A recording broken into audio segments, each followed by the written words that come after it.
23학년도 9월 모의평가 10번 문제 유류문제도 2문단부터 보면 돼. 2문단부터.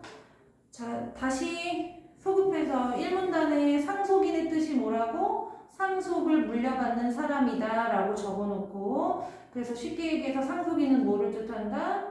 아들이라고 써놓으면 돼. 피상속인은 뜻이 뭐다? 상속을 물려주는 사람이다 라고 적어놓으면 되고, 피상속인은 쉽게 얘기해서 아버지라고 적어놓으면 되는 거야. 그러면 이 문단으로 가서 유류분제도가 뭐라고? 상속인을 위해서, 즉 아들을 위해서 혹은 딸을 위해서 법적으로 반드시 남겨둬야 할 유산 비율을 말한다. 남길 유자에 머무를 유자다.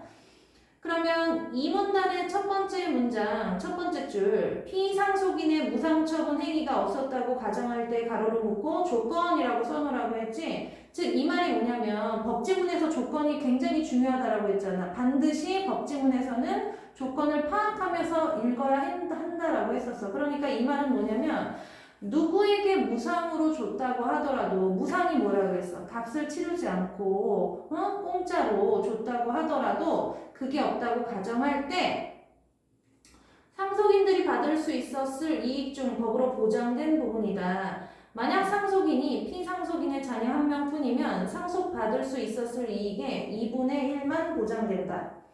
상속인들이 상속받을 수 있었을 이익은 상속 개시 당시에 피상속인이 가졌던 재산의 가치에 이미 무상 취득자에게 넘어간 재산의 가치를 더하여 산정한다. 더한다. 유류분은 상속인들이 기대했던 이익을 보호하기 위한 것이기 때문이다. 그럼 이 문단의 내용을 한번 같이 정리해볼게요. 적어봐봐. 지금 이 문단에서 얘기하는 건 뭐야? 유류분이라는 게 뭐래? 유류분이라는 게 뭐다? 첫 번째, 상속받을 수 있었을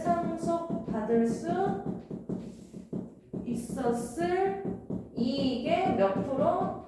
2분의 1이다. 그래서 바로 이 상속받을 수 있었을 이익의 2분의 1, 이게 바로 뭐가 되는 거야? 유류분의 범위가 되는 거야. 여기까지 이해돼? 응? 여기까지 이해되지?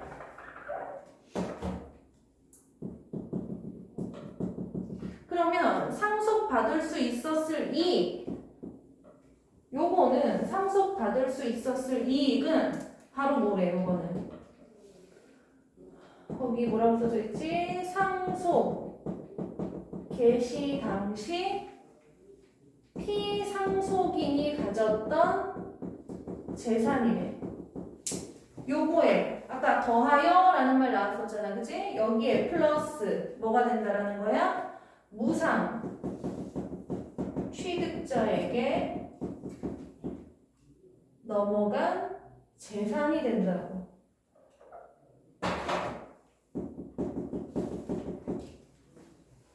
그러면 다시 유류분제도는 뭐라고? 유류분제도는 상속받을 수 있었을 이익의 2분의 1이야. 이게 바로 유류분의 범위가 되는 거잖아. 따라서 10번 문제, 10번 문항의 정답은 몇 번이 되는 거야?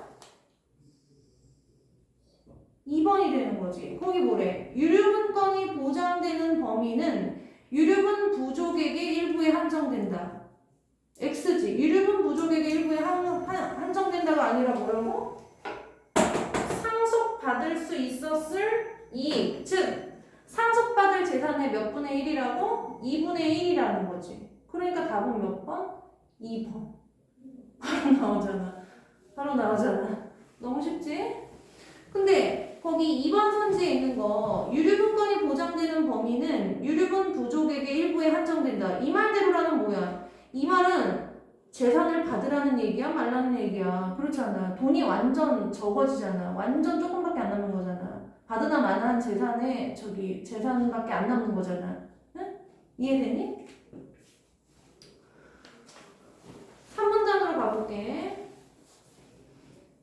피상속인이 상속 개시 당시에 가졌던 재산으로부터 상속받은 이익이 있는 상속인은 유류분에 해당하는 이익의 일부만 반환받을 수 있다. 유류분에 해당하는 이익에서 이미 상속받은 이익을 뺀 값이 뺐다. 계산식이니까 이따가 쓸 거야. 이제 칠판에 3문단 읽고. 뺀 값인 유류분 부족액만 반환받을 수 있기 때문이다. 유류분 부족액의 가치는 금액으로 계산되지만 항상 돈으로 반환되는 것은 아니다. 만약 무상 처분된 재산이 돈이 아니라 물건이나 주식처럼 돈 이외의 재산이라면 처분된 재산 자체가 반환 대상이 되는 것이 원칙이다. 다만의 동그라미하고 빨간색으로 별표, 다만의 동그라미하고 별표.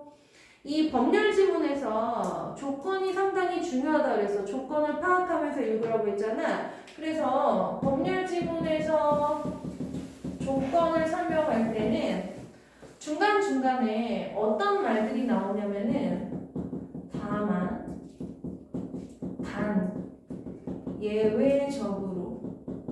우리 법률이라는 것이 항상 어떤 법을 정해놓으면 그 밑에 단, 뭐 예외적으로 다만, 예외의 경우의 수도 함께 설명을 해놓잖아. 항상 법지문에서는 그런 부분이 중점적으로 문제화가 되거든. 그리고 실제 법정 다툼을 할 때도 그런 부분이 부각이 돼서 승소하기도 하고 막 그러잖아. 법정 드라마 같은 거 보면. 그래서 이 말은 꼭 알아둬야 돼. 법률 지문에서 조건을 나타내는 단어들은 뭐다?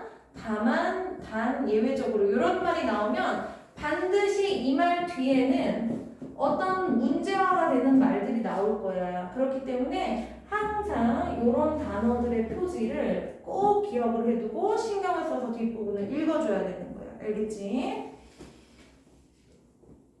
다만 그 재산 자체를 반환하는 것이 불가능한 때에는 무상 취득자는 돈으로 반환해야 한다.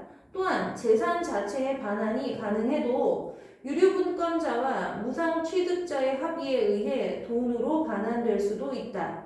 그러면 지금 3문단에서는 뭐를 얘기하고 있냐면 3문단을 정리해 볼게. 지금 3문단에서는 뭐 빼기 뭐야? 유류분 이익에서 뭐를 빼래? 상속받은 이익을 빼래.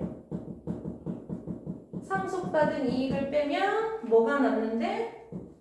유류분 부족액이 남는다라고 했어. 기억나지?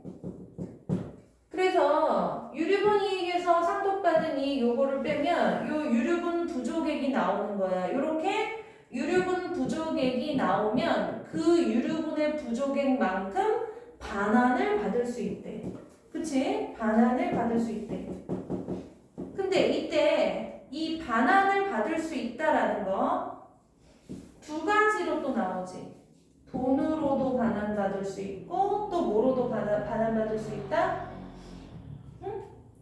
항상 돈으로 반환되는 것은 아니다. 돈이 아니라 물건이나 주식처럼 돈 이외 재산이라면 처분된 재산 자체가 반환 대상이 되는 게 원칙이다라고 했으니까 돈으로 반환이 되거나 돈 이외의 재산으로 반환이 된다라는 거야. 그러면 이때 돈 이외의 재산으로 반환되는 것은 그 재산 자체를 반환받는 것인데 이 재산 자체는 또 두 가지지. 반환이 불가능한 경우에는 뭘로 받는다? 돈으로 받을 수 있고 또 합의가 된 경우에도 뭘로 받을 수 있다? 돈으로 받을 수 있다라는 거예요. 돈으로 반환받을 수 있다. 이해돼?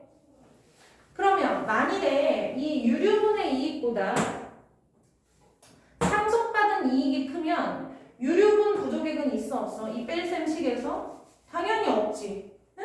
없으니까 반환을 받을 수 있는 거야 없는 거야? 없는 거야. 그러니까 지금 이 3문단에서 말하는 이 뺄셈식은 유류분 이익이 큰 경우를 말하는 거야. 여기까지 이해되니? 그래서 이 상속받은 이익에 비해서 유류분 이익이 큰 경우를 말하고 있는 거야. 3문단에서는. 그래서 유류분 이익이 클 때만 뭐를 받을 수 있다? 반환을 받는다는 얘기인 거지. 그래서 이 유류분 부족액이 반환이 될 때는 두 가지라는 거야. 돈으로 반환받는 경우가 있고 만일에 돈 이외에 재산이 있다면 그 재산 자체가 반환 대상이 된다고. 그래서 만일에 돈이었다면 돈으로 돌려받는 것이고 돈이 아니면 돈이 아닌 뭐 물건이라든지 그런 걸로 돌려받는다라는 거야. 여기까지 됐어? 그리고 3문단에서 거기 다만이라는 조건에다가 별표 치라고 했지. 다만에다가 별표 치라고 했잖아. 다만에서 얘기하는 건 뭐야? 만일에 여기에 있는 재산이 반환되는 게 불가능해. 응? 여기에 있는 이 재산이 반환이 불가능하다면 그때는 뭘로 반환한다? 돈으로 반환받을 수 있다. 그리고 또 유류분권자와 무상취득자 이 둘 사이에 뭐가 있다면? 합의가 있다면 마찬가지로 뭐를 받을 수 있다? 돈으로도 받을 수 있다. 그럼 합의가 없으면 돈으로 받을 수 있어 없어? 없는 거야. 안 되는 거네. 그러면 11번 문항으로 가봐. 11번 문항의 정답은 그래서 몇 번이 되는 거야? 4번이 되는 거지. 봐봐. 유류분권자가 유류분 부족액을 물건 대신 돈으로 반환하라고 요구하더라도 무상취득자는 무상취득한 물건으로 반환할 수 있다.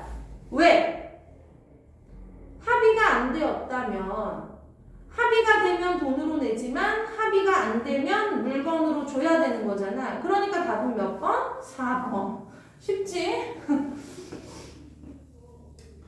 그 다음에 이제 3문단으로 가볼게. 3문단.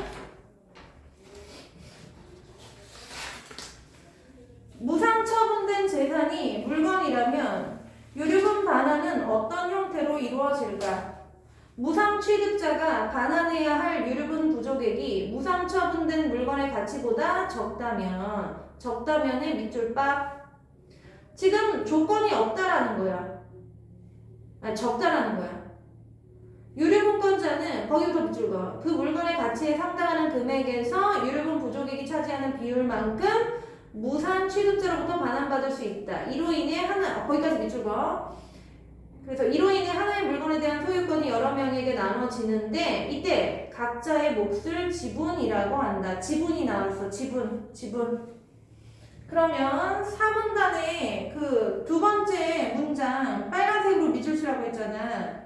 그 물건의 가치에 상당하는 금액에서 유류분 부족액이 차지하는 비율만큼 무상 취득자로부터 반환받을 수 있다. 그러니까 이 부분 얘기가 뭐냐면 조건이 뭐야? 적다면이었어. 조건이.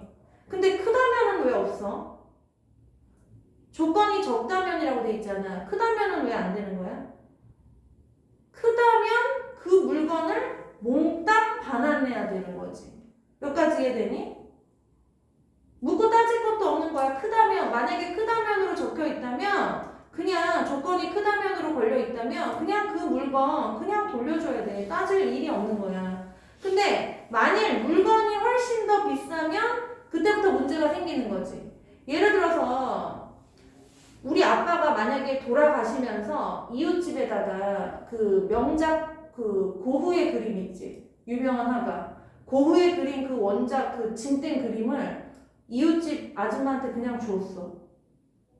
그렇다고 쳐봐. 그러면 알고 봤더니 그 고흐 그림 옆집 아줌마한테 돌아가신 우리 아빠가 생전에 죽기 직전에 주신 그 고흐의 그림이 4억이라고 치자. 4억이래. 근데 내가 받을 재산이 1억이 있어. 아빠한테 받을 재산이. 그러면 이웃집에 가서 그 고흐 그림 값을 얼마를 요구해야 되는 거야? 4분의 1을 요구해야 되는 거잖아. 응? 그러면 4분의 1에 해당하는 물건 받을 수 있어? 고흐의 그림 4분의 1로 쪼개봐. 뭐 빵 자르는 거야? 돼, 안 돼? 안 되지. 만약에 고흐의 그림을 4분의 1로 4등분 하는 순간 그 그림의 가치는 4억이 아니라 40원도 안 되겠지. 그지? 그러니까 이거 4분의 1로 자르는 순간 고흐의 그림은 그 명작의 가치가 없는 거야. 아무것도 아닌 게 되는 거야. 그러니까 물건으로 받을 수 있는 게 아닌 거야. 이런 게 문제가 될 수 있어. 그러니까 고흐의 그림을 자를 수가 없지. 잘라서 받을 수 있는 게 아니잖아. 그래서 거기 적다면 이렇게 돼 있는 거지. 이해돼? 그러면 3문단 정리해볼게.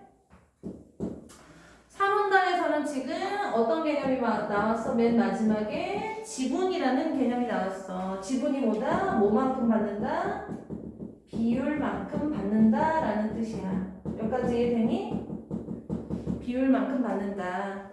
그래서 예를 들어서 아까 예를 든 것처럼 우리 아빠가 죽기 직전에 옆집 아줌마한테 무상으로 그냥 4억짜리 고흐 그림을 줬어. 옆집 아줌마한테. 그럼 내 지분은 얼마가 있는 거야? 1억이 존재하는 거지. 네? 그래서 나중에 이 고흐의 그림, 이 물건을 처분할 때 그 중에 4분의 1은 누구 거가 되는 거야?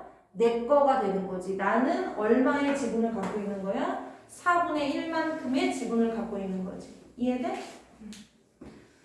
오문단으로 가볼게. 마지막 문단. 무상처분된 물건의 시가가 변동하면 유류분 부족액을 계산할 때는 언제의 시가를 기준으로 삼아야 할까?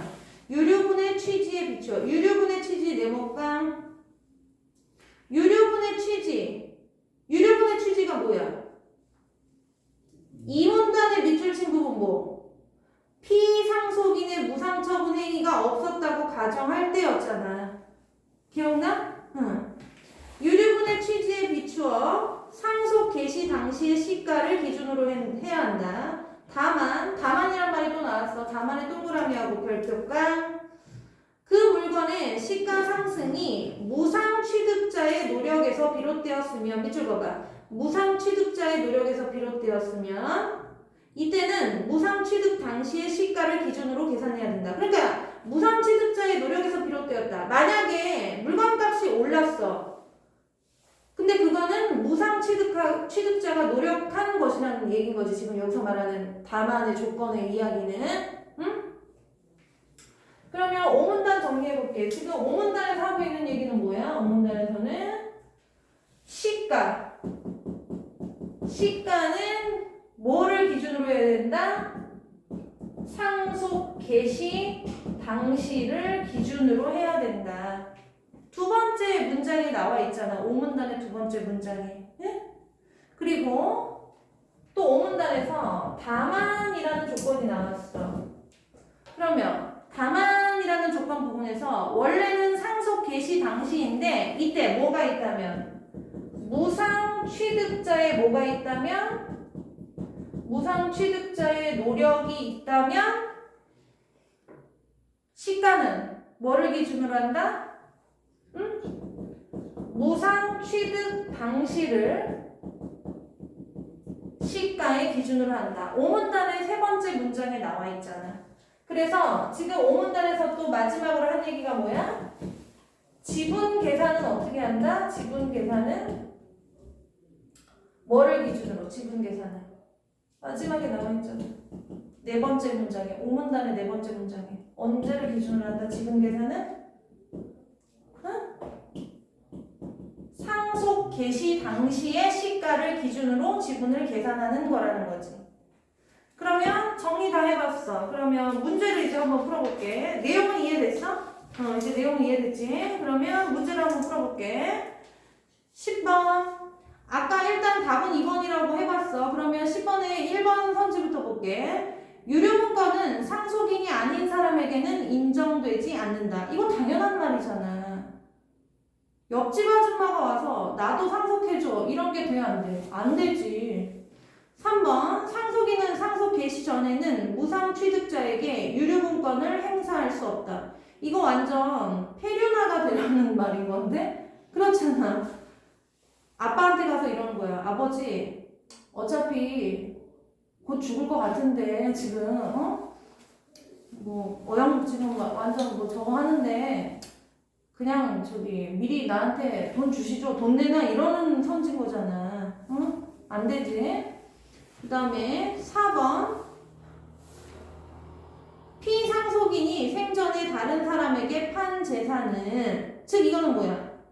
피상속인이 생전에 다른 사람에게 판 재산은 다른 사람이 무상이 아닌 뭐를 주고 산 거야? 돈을 주고 산 거야. 그 돈은 이미 어디에 들어가는 거야?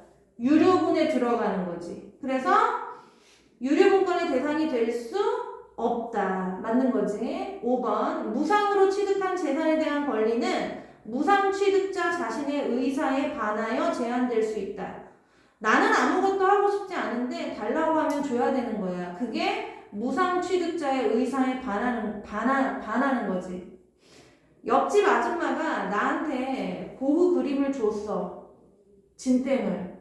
근데 갑자기 옆집 아줌마가 죽었어. 며칠 뒤에 그 옆집 아줌마의 아들이 나한테 찾아와서 야, 너 고흐 그림 내놔 하면 어떻게 해야 돼? 줘야 되는 거야. 내 의사하고 상관없이. 이해되지? 그래서 10번의 답은 몇 번? 2번이 되는 거고 이 10번 문제 같은 경우는 이런 유형의 문제가 꼭 한 문제씩 껴. 약간의 추론이 필요한 문제야. 10번 문제는 단순 사실일지 사실 내용 확인 문제가 아니라 내용의 이해를 묻는 문제야. 그러니까 각 문단별로 아까 조건 같은 거 핵심 내용 파악해야 된다고 했잖아.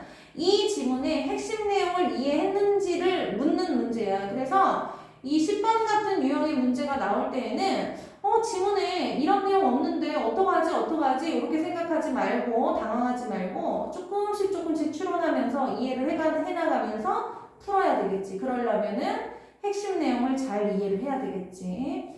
11번 윗글에 대한 이해로 가장 적절한 것은 저기 10번의 4번 한번 다시 봐봐. 10번의 4번 선지. 이 10번의 4번 선지는 피상속인이 생전에 다른 사람에게 판 재산은 유류분권의 대상이 될 수 없다. 여기서 문제는 뭐야? 그 고흐의 명화 있잖아. 그 고흐의 진된 그림을 공짜로 누군가를 줬을 때가 문제인 거지. 이 고흐의 그림을 팔았으면은 통장에 돈이 들어오겠지. 기록이 남잖아. 계좌 이체된 그 기록이 남잖아. 송금된 기록이. 근데 오늘 밤에 내가 죽었어. 오늘 낮에 내가 지인에게 4억을 주고 고흐의 그림을 팔았어. 근데 오늘 밤에 내가 죽은 거야. 내가 4억이 내 통장에 입금된 순간 그 통장 잔고를 확인하고 그 순간 밤에 죽었어. 그러면 내 아들이 이 4억을 받겠지. 그러면 내가 판 고흐의 그림의 이 재산은 당연히 유류분 대상이 될 수 있어 없어? 될 수 있어 없어? 유류분 대상이 될 수 없어. 팔았는데 무슨 대상이 되겠어? 그렇잖아. 그래서 여기에 있는 재산은 판 재산이 아니라 무상으로 간 재산, 즉 무상 취득자 재산을 말하는 거야. 이해돼? 응. 11번 윗글에 대한 이해로 가장 적절한 것은 선지 1번 무상 처분된 재산이 물건 한 개이면 유류분권자는 그 물건 전부를 반환받는다. 전부를 반환받아? 아니야. 틀렸어. 유류분 부족액이 그 물건의 가격보다 적을 때는 뭐로 받고?